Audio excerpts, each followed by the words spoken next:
Hello, hello, hello. How is everybody this morning? Or actually this afternoon now. See if anybody shows up.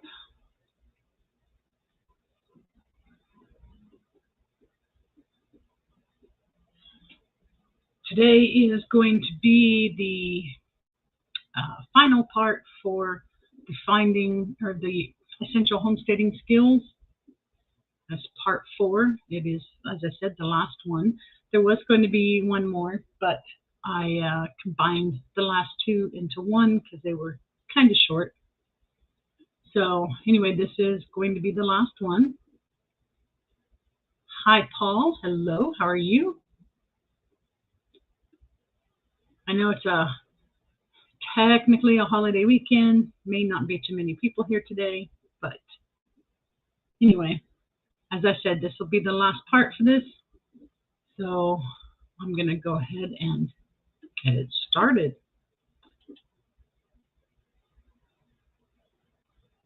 So part 4 is finding alternatives and learning old-fashioned skills. Some of it is very, very simple. Some of it is not so simple.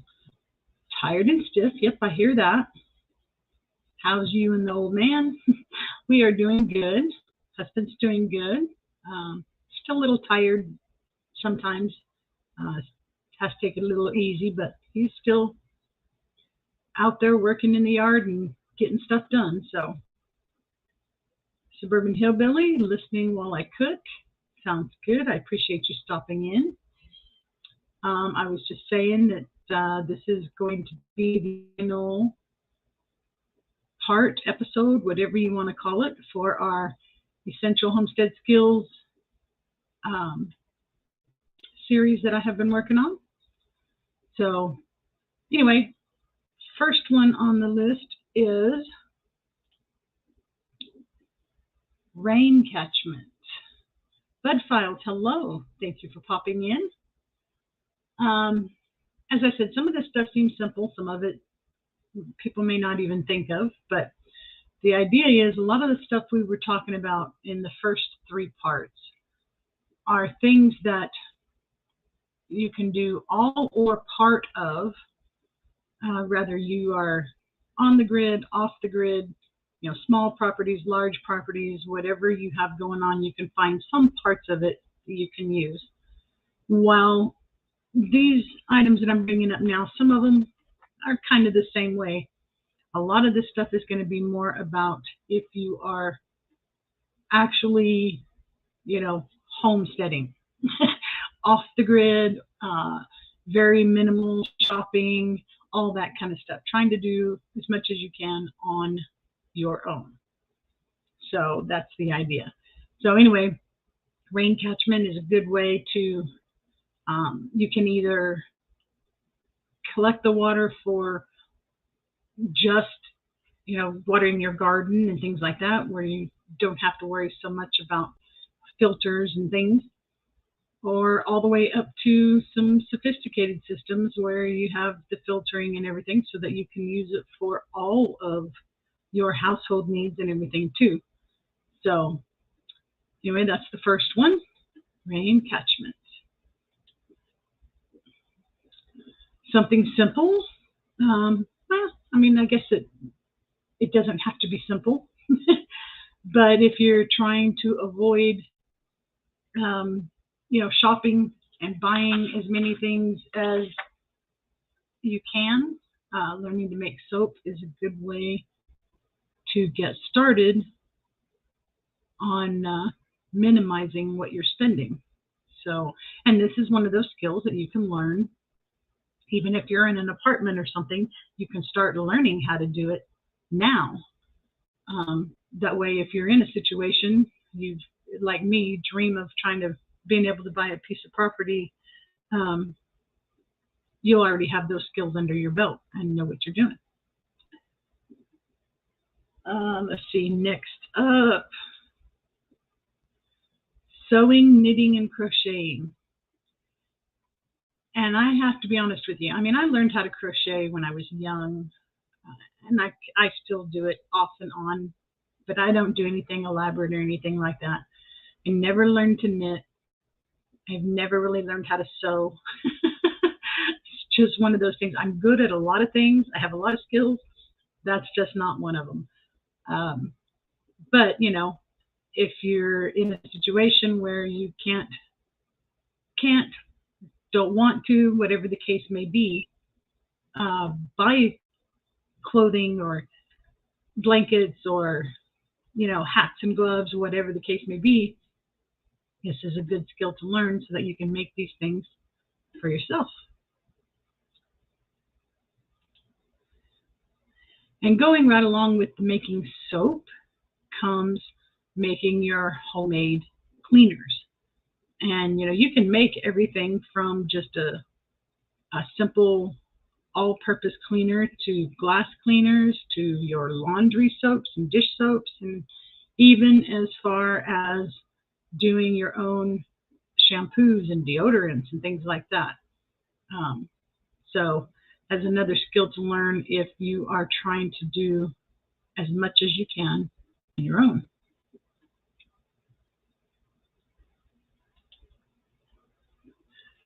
And I know this sounds silly, but if you think about it, if you're trying to minimize,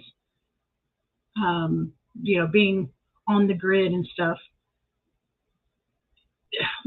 hanging your clothes to dry would be the first step, because you can just simply set up a clothesline outside and learn, you know, how to do that. Going along with that would be learning how to, you know, wash your own clothes, whether it be getting a off-grid wash tub of some sort, or the old-fashioned wringer type, or whatever you need to do. But that is something else to keep in mind. Medical uses of plants and herbs and things like that. Kind of an important one, because, you know, if we're ever in a situation where we can't get medications, it's good to know what you can do for alternatives if you are somebody who is on, you know, blood pressure medications, or if you have diabetes, or, you know, all kinds of things, arthritis, you know, stuff like that. If you can find ways to combat those things with things that you can grow in your yard, that would be handy if you're not able to get to getting prescriptions.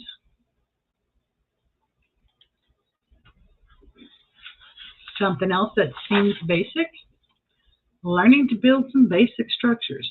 If you can learn the basics, how to make a floor and 4 walls and a roof on, you know, a shed, a chicken coop, any of that kind of stuff, then you can manage to build just about anything you need to if you were in a situation where you had to. Learning to tap trees. This is another fun one.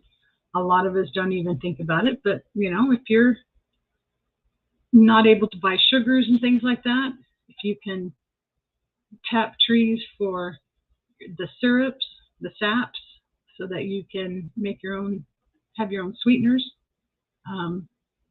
you know, maple syrup and things like that. It's a good alternative to sugar.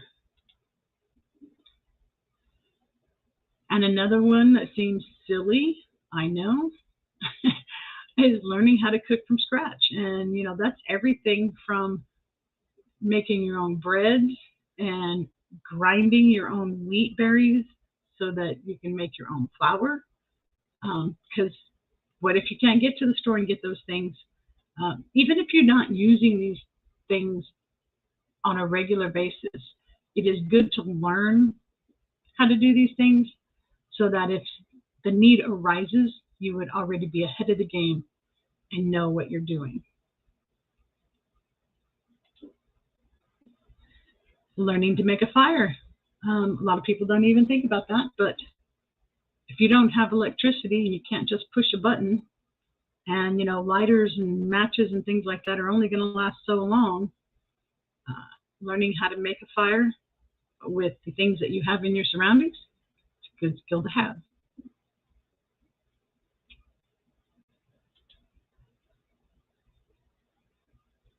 Butchering kind of goes along with the, raising your own animals. If you're going to raise your own animals for putting food on your table, it's probably a good idea to know how to dispatch and butcher and, take them apart and make the different cuts of meat that you want. Also being able to, grind some of it up into your ground meats, ground beef, ground pork, whatever. But butchering is kind of an important one to me. I think of all this stuff, it would probably be at the top of my list to learn how to do. So a lot of things I still need to learn how to do. But anyway, this would definitely be one of them.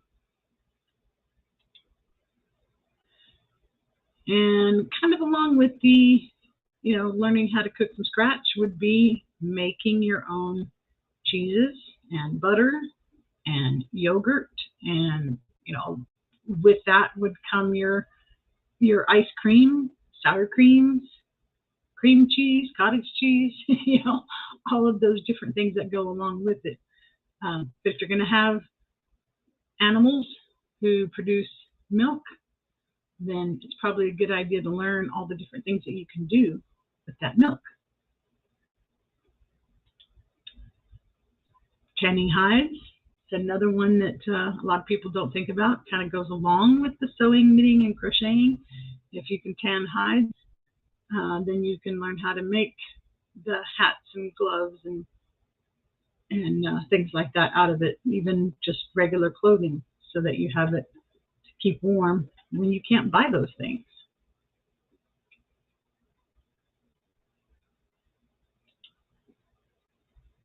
How about learning to render your own fat? Another cooking from scratch type skill a lot of people don't think about. But there's going to be a lot of fat left over when you're butchering, and if you can learn how to render that down into a shelf-stable oil, or oil's not the right word, but fats that you can use for cooking, then that is another good skill to have. So, and that is it for that part. Now you see why I combined it into two, because I still only got like 15 minutes from one. If there's anything else any of you guys can think of that kind of goes along with those things. But the whole idea of this was just to give people a little bit of an idea. Sometimes there might be things that you hadn't even thought of. If you're like me, I would love to be able to buy a piece of property and start doing some of the stuff on my own, be off grid, have solar and wood for doing a lot of things. These are a lot of things that I wanted to learn, and like I said, some of these I hadn't even thought of. Things that would go hand in hand with trying to be as self-sufficient as you possibly can. And again, you can use some of them, all of them, none of them, whatever works for you. It's just an idea of some of the things that we might need to learn if we want to live that lifestyle. Don't see anybody else in here. Let's see. What have I done? It has been 100. Saturday, Sunday was 110, 111, I believe. I think today is supposed to be 104. So we are right now at that go out first thing in the morning, get the animals fed, get the garden watered, all those things that you need to do outside first thing in the morning, which we typically do anyway. But get it all done before it starts getting very warm, and then from there it has to be stuff you can do inside, because it is just way too hot. Way too hot. I think we're supposed to be going back down in the 90s again most of the week, and then right back over 100 again next weekend. So we are, I believe, officially in summer for us. I grew up with a family that did everything you just mentioned. It's a lot harder and time consuming than it looks. I know that. Yes. A lot of people don't even think about that. You hear people use the term a simpler life.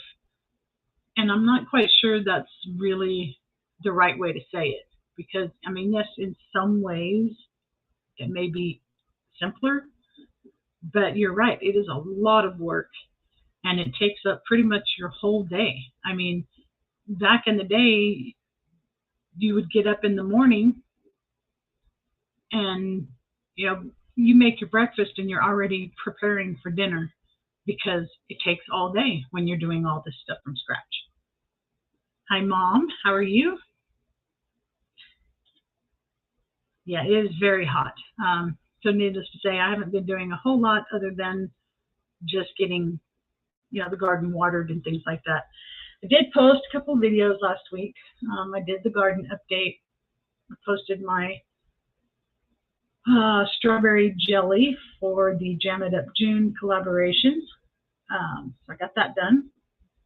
And I will have a couple more videos this week. I've already got most of it filmed and ready to go. Just got to finish the editing and get them posted. So I'm kind of on track for keeping some content going every week, a couple of times a week. So anyway, that was the idea, and feels like I'm finally on track for that. So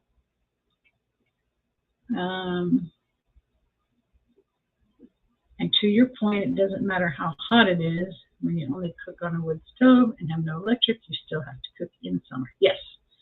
Yeah, I think I've thought about it. I think if I was in an off-grid situation like that, I would have to have a,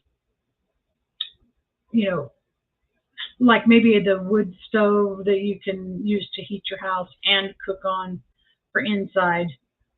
But I would also want something, cooking alternatives outside, so that you don't have to heat up the house any more than you have to when you're cooking in the summertime and things like that. And, there's all kinds of solar ovens and things like that. But, and yeah, a fire in summer is miserable. Yep, but you have to eat. That is so true. So true. And again, it's another one of those things where during the times when it's not so miserable, that's when you prepare for the times that it is. I mean, it's a whole lot easier to be able to just throw a jar of beef stew or something that you have canned into a pot and warm it up and not have to worry about, baking whole big meals and stuff when it's hot outside.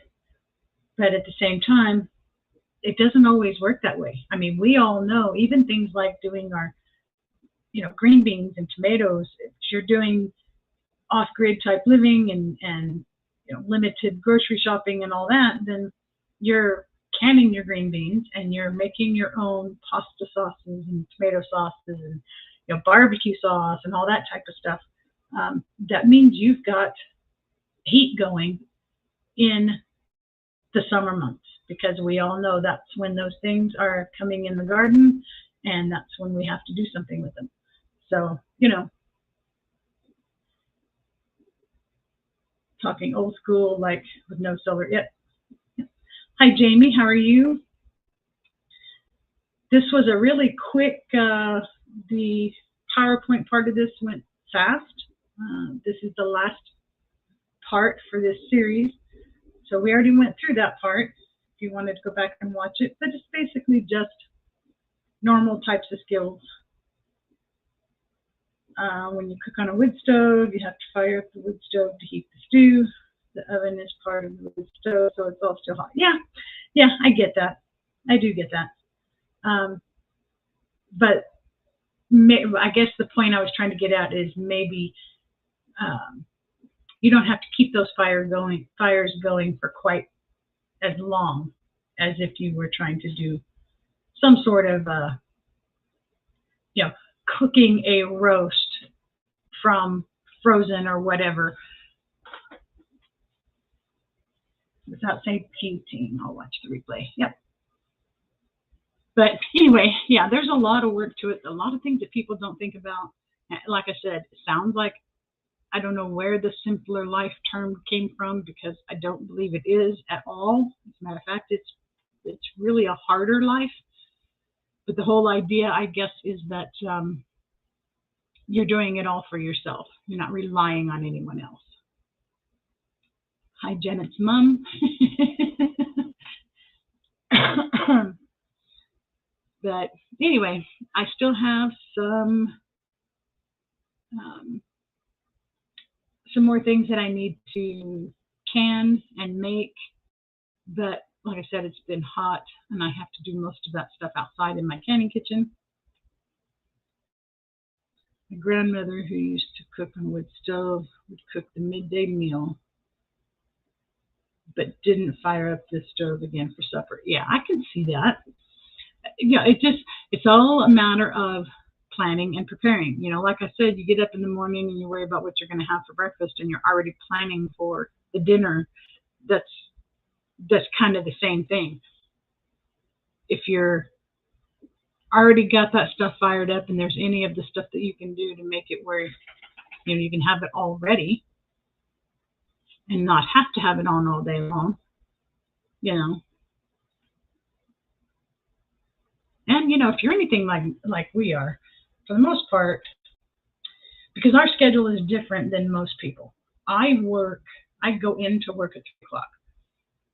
So we have what most people would have at supper time or dinner time, whatever you want to call it, the evening meal. We have ours at lunchtime. So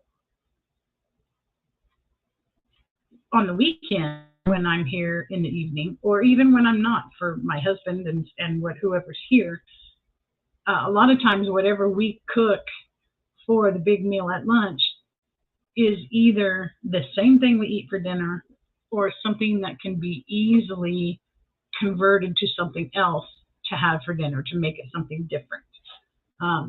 And I'm always planning, if I take out a roast, that roast is going to be at least 3 meals, if not more. And I try really hard to know what those 3 meals are going to be before I even start cooking the roast, so that I know exactly what I need to do to make those last, or what you need to put on them, or you don't want to put on there because it'll mess it up, or that type of thing.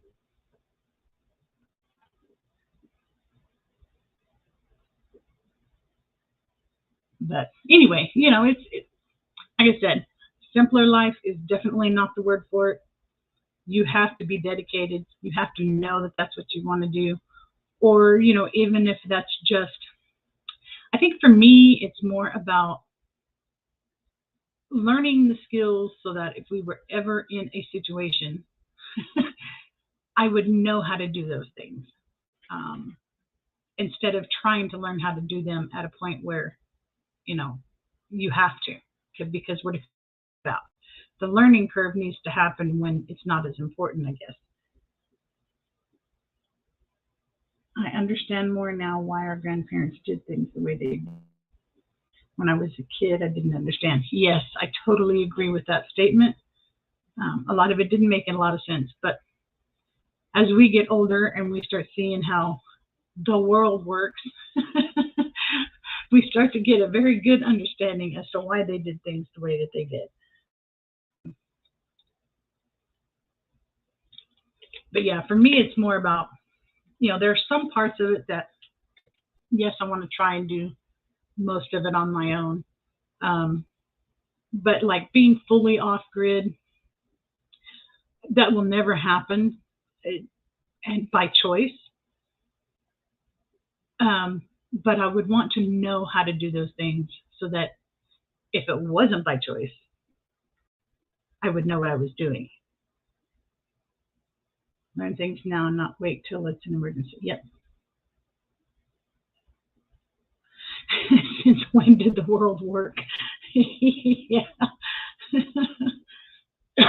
Yeah, you know, it really is kind of scary when you think about it. Just all of the stuff going on in the world today.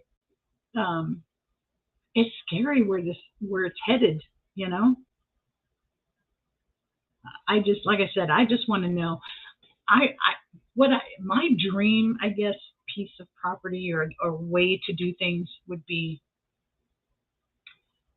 I would love to be able to have enough of a garden to grow most fruits and vegetables, you know, garden orchards, that type of thing. I would love to be able to raise enough to have my beef, pork, and chicken. That would be the main things. Um, and, you know, maybe make a little bit of money off of those three things that I'm already raising. So, like if I need to raise one cow for myself, maybe raise three and use the other two to help pay for the ones that I'm raising for me. I would love to have a milk cow and that kind of thing. Learn how to make the cheeses and the butters and doing all that kind of stuff. But at the same time, um, I know that if it was a situation where the world just completely went to crap and there was no more being able to go to the grocery store and all that, if you already have some of those systems in place, you know, if you have a female and a male cow, then if you do it right and you've been planning ahead, then you're in a situation where you can keep it going and make it sustainable to keep you alive. That's my goal in the future. And like learning how to grind your own wheat berries and stuff for flour. I want to learn the process. I want to learn how to work with those things and how they, you know, is it any different to cook with them? What do they taste like? You know, all those things. I want to learn those, but I will still buy my flour at a grocery store most of the time, unless something happens where I can't. So there's a lot of processes that way that I mean, it's like making bread. Making bread is a wonderful skill to have.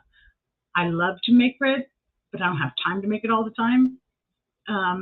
So as long we still buy that bread at the grocery store, but I do know how to make bread if I had to. We had acres upon acres of gardens. We had livestock and processed them ourselves. We ended up selling the better parts to pay taxes and buy what we couldn't grow, like coffee, rice, flour, etc. Yeah, that's kind of what I'm talking about.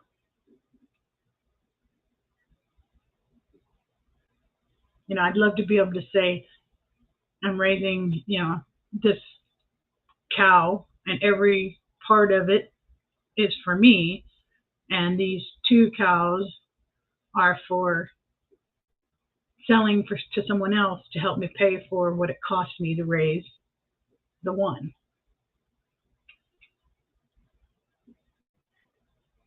Start my own fire with wood and a shoelace, and sew, and I can cook, but no grocery store or internet, and I'm knackered. Yep, I mean that's the reality of the world we live in. That's pretty much sums it up right there for just about everybody. It's just the way it is, you know. You know, and even things like the gardening stuff. Yes, I grow tomatoes, and yes, I try and process it into all the different things, tomato products or whatever. But you know, I know how to make barbecue sauce from scratch, but I'm going to buy my Sweet Baby Ray's for as long as I can. But I do know that I can make a barbecue sauce if I needed to.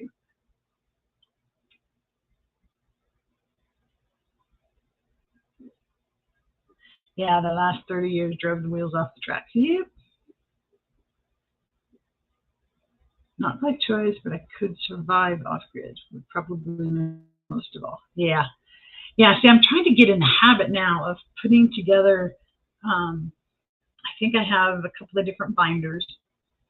One of them is for the regular, canning recipes that I use on a regular basis. One would be for the from scratch cooking recipes, things like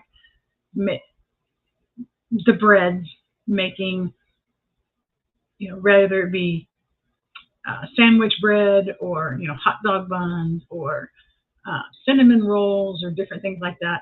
I want to have my go-to recipes for just about anything that I do in a binder so that if I could not access the internet, I would have them. Same thing for things like, all of my gardening. I try and keep, whether it be in book form or in a binder that I put the paper pages in that I've copied or whatever, things about caring for the chickens or the pork, the pigs or the cows or, whatever. Also different things for the gardening, knowing when you need nitrogen versus,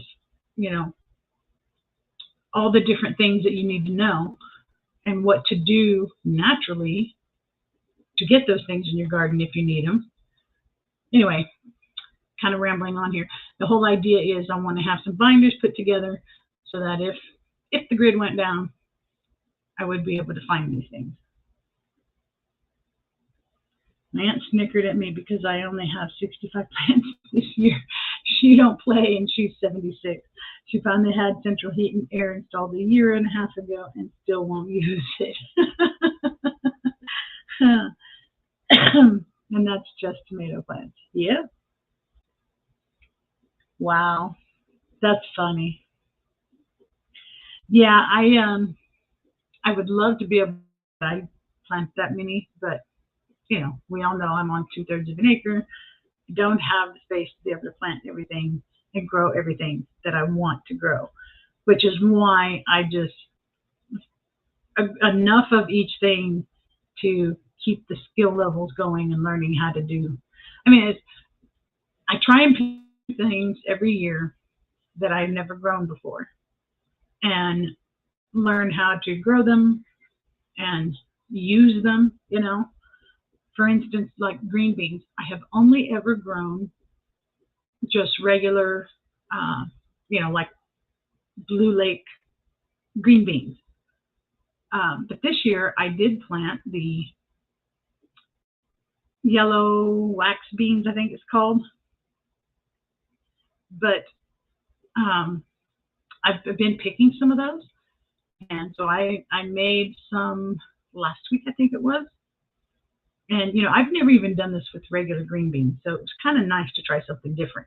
But I took the golden ones and I boiled them got them most of the way done, just boiled them for a few minutes. But then I threw them in a saute pan with some butter, salt, pepper, and Mrs. Dash seasoning. And oh my goodness, they were so good. And the flavor of those wax beans, those yellow ones, it's phenomenal. It's more of a buttery type flavor. So good. So, it's something I had never grown before. I will definitely grow them again. That's for sure. You mean bush beans? Yeah, see, my green beans are the vining type, but those golden wax beans are a bush type. So I have both, but anyway, it's just one of those things where I'm trying to plant something each year that I've never planted before, just to see if I like it, just to see if I can know how to use it, Pole beans, yes, that's what I was looking for. I live on a farm and I am an older country lady. I am thankful for where God put me and what He gave me. Not always been easy, but I can survive if the poo hits the fan. Yes, Very well put. I understand that completely. Um, yes, I know that I could survive too. For me, the scariest part is dealing with other people if the poo hits the fan. You know, uh, everybody trying to take what you have or take over what you have, that type of thing. That's what scares me. When it comes to actually just having the skills to survive, I think I would be okay.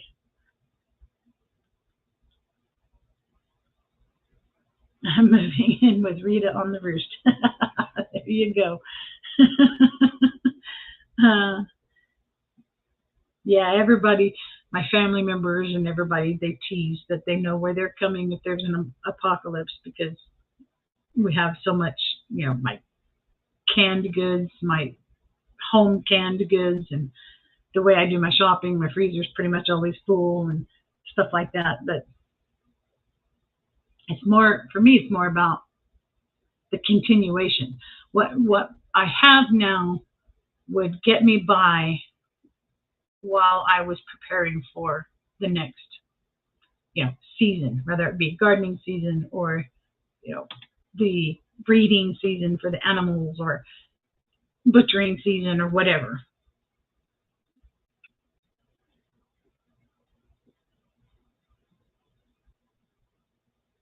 Yep. Gets harder as we get older. I hear you.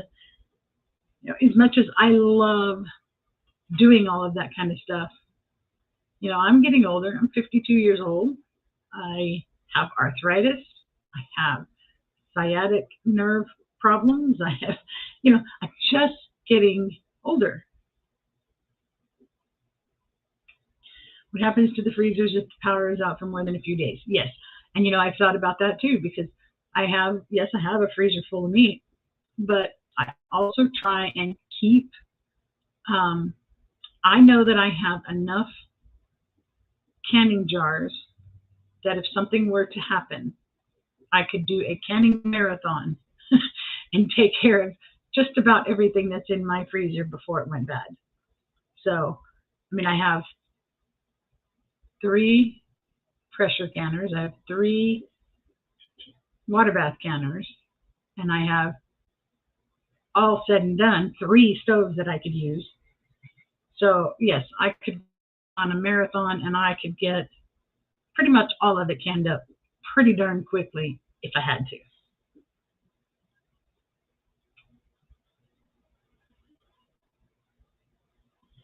Yeah. See, I do can some of it, like especially like the canned chicken and things, the beef stews, whatever. But I do love having them frozen. But like I said, I do make sure that I am in a position where I know that if the grid goes down, I have everything that I need, including we keep a stockpile of our propane bottles for the stoves that are outside. Um, so I know that I could get those things canned up quickly if I needed to. Quickly. We all know the process is a couple of hours at least. Um, but within a couple of days, I could have it all taken care of.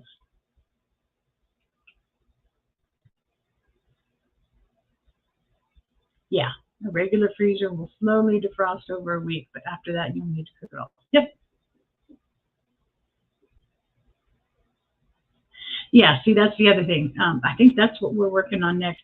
I do want to have a generator for that reason, not to necessarily use all the time. But like you said, if the grid did go down, I could use the generator to keep the freezer going while I was getting the stuff canned and processed, so that I didn't have to worry about it going bad. So yes, and that to me that's just a backup. That's not something that you plan on to use. It's only going to last so long if the grid goes down because you're only going to have enough fuel for it for so long. Um, you have solar powered generators and all that stuff too, but the idea is to not have to rely on something like that for a long-term solution.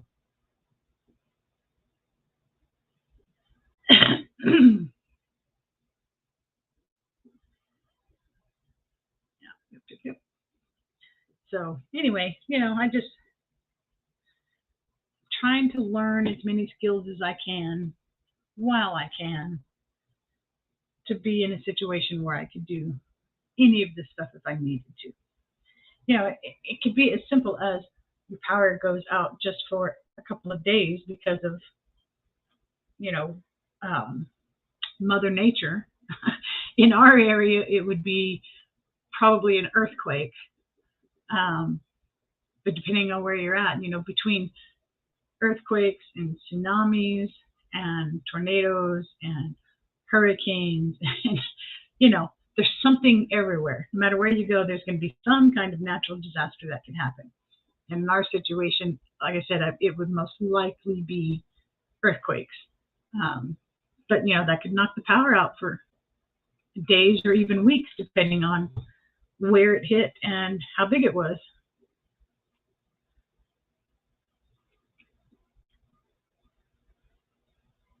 Yeah, for the freezer only. Yep.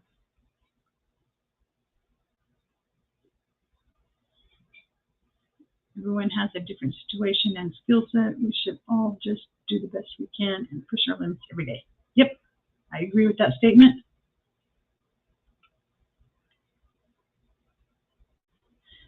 Yeah, see, when I was in Arkansas and still lived with my parents, I mean, I was older, but I was living with my parents.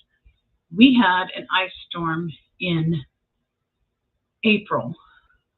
I think it was in April. You know, this is like 15 years ago.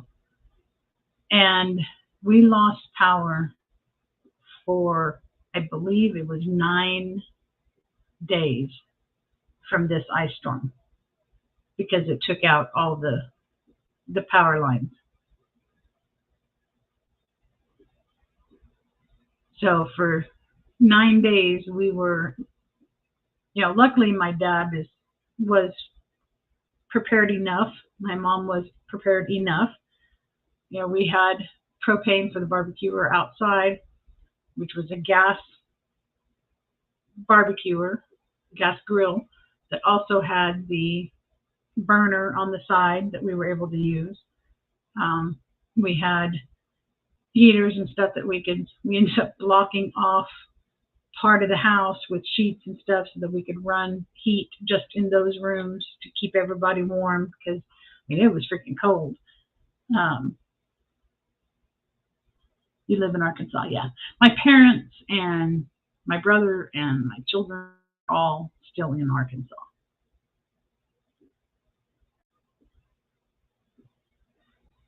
But anyway, it's the idea, I guess, of it's almost enticing, that kind of lifestyle. But I was trying to, I think, get the point across that, as you were saying, it is not as simple and easy as it sounds or as some people might make it out to be. It's a rough life, you know. I remember some of those terrible ice storms. We had a gas cook stove so I could cook, and we heat with wood. We were cozy and fed. Yeah, see, that's now here. It's funny because this is California. It doesn't get as cold. We don't really have ice storms, not really. But yet, right now, I am more prepared to be in that situation than I was when I was in Arkansas. So, yeah, just in the dark. I hear you, because I have the same thing. Our inside stove is electric, but I have a propane regular stove outside in my canning kitchen, along with the Camp Chef stove. We have fireplace inside, plus the heater is propane. But, you know, the thermostat and making it kick on and off and all that stuff runs on electric. So, you know, we would be down to using the fireplace if we had no electricity, which we've done a few times.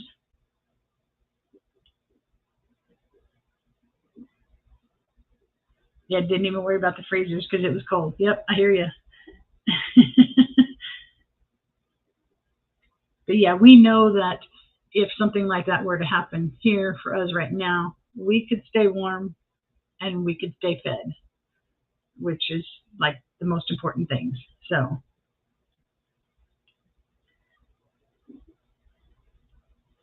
But so I am going to, I'll probably just do my regular chit chat lives over that for a couple of weeks while I am trying to decide on a topic that I might want to talk about next. So, if any of you guys have any ideas or anything you'd like to see, something you want to talk about, that type of thing, just shoot me a message. I'll see what I can do. Now, a warm weather storm taking out power would affect the freezers. Yes. Yes. Yeah. It's like everything else. It's just all a matter of being prepared, being ready for these situations should they come up,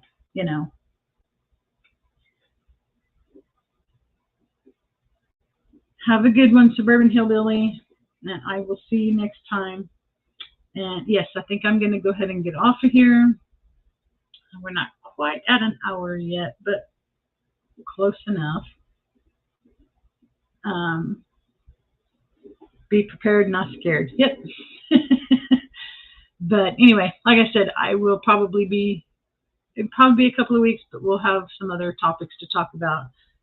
A lot of those may just be one episode at a time. They, not necessarily a series, but I'm going to come up with some ideas, and I might start reaching out to some people to do some of these together, have people up here with me to talk about certain topics. So anyway, I am so glad you all stopped in, and if you missed the PowerPoint part of it in the beginning, go back and watch that. And have a safe holiday. 4th of July can be very dangerous, so be careful out there. And I hope I see you guys on the next one.